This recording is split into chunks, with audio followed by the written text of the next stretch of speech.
Hello and welcome back to Underlab. Okay, so I hope the title of this video isn't too misleading.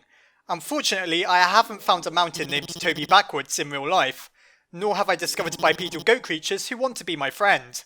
What this video is about is exploring the possibility of the underground actually being able to thrive in real life. Can forests really grow underground? And what real life comparisons can we draw between the underground and places that actually exist? Well, let's find out. Don't worry, this episode isn't going to be anything like my What Would Undertale characters be in real life video. It's something very different.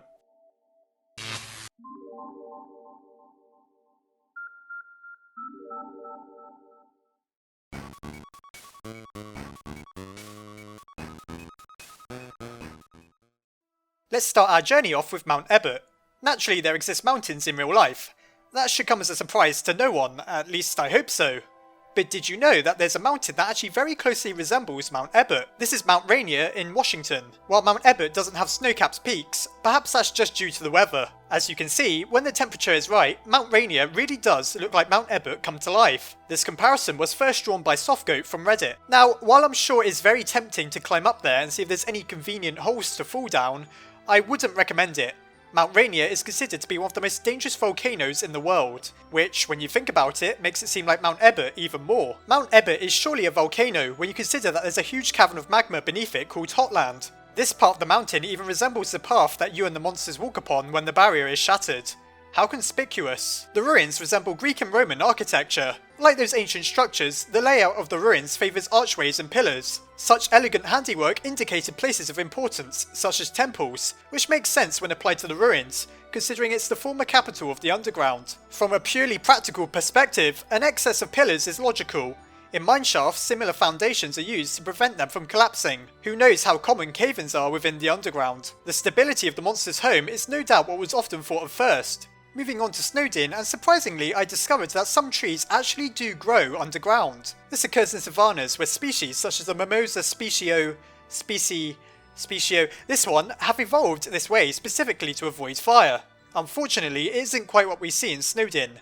There doesn't exist anywhere underground where forests of evergreens covered in snow grow freely. Caverns of Ice, on the other hand, are very much a real thing. Through several methods such as cold traps, permafrost and evaporative cooling, caves below the surface can actually be cold to the point of freezing even in areas where the surface is warm. This leads to the formation of ice and accumulation of snow, giving it the appearance of the sorts of winter wonderlands you may expect to see in Undertale. So, while there's nowhere that really resembles Snowden, there are plenty of places that are relatively similar. Meanwhile, in Waterfall, there's a few mysteries that could do with explaining. While it's obvious enough that a giant underground cavern full of streams and pools could exist, how does it rain in one section of the level if there's no hole for the water to come through? Is it perhaps the result of the layers of the cave above holding violent rivers that are splashing you from above?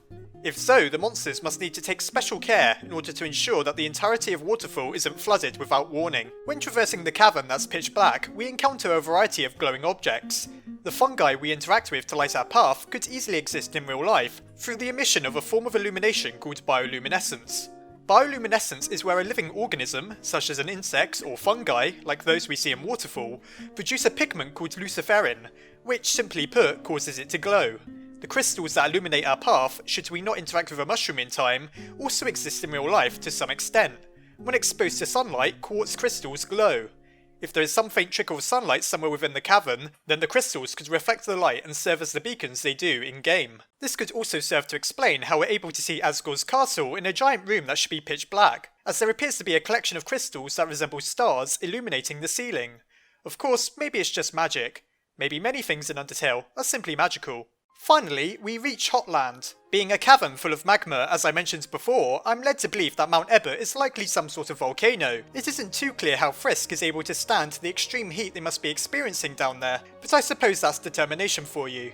Like ice caves, lava caves are very much a real thing. The term is often used to refer to caverns, formed by volcanic processes, such as a surge of lava, though it's much cooler to think of them as giant chasms full of igneous rocks and searing heat. Once again, this area is full of pillars, though they appear to be very technologically advanced. In what seems to be the most unstable region of the underground, it's no surprise that the most support is needed in what is likely the area most prone to seismic activity. I imagine it's through the efforts of Alphys and the royal scientists that came before that prevents whole parts of the underground from coming crumbling down. Alphys explains that the core itself turns geothermal energy into magical electricity, Simplified, all she's saying is that it turns heat into energy. While there's certainly nothing that looks quite as impressive as the core out there are devices such as thermoelectric generators that convert heat into electrical energy. Therefore, the core is likely one of these, just on a much bigger scale combined with the innovation of monsters. Moving on to New Home, the monster's current capital, and we find buildings that seem to have been built from either granite or marble.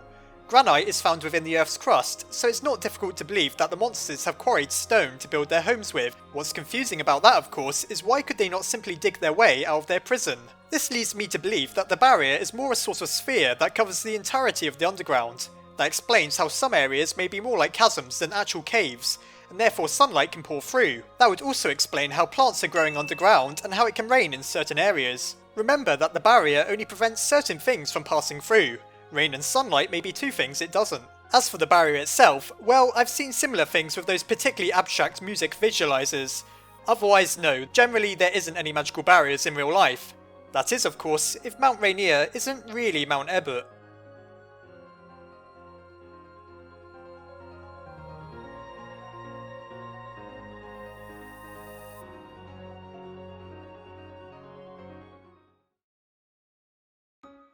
Well, I hope you enjoyed this little foray into comparing Undertale to real life.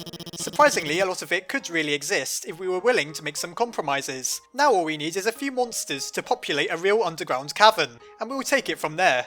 Anyhow, I hope you enjoyed this video, and I'll see you next time.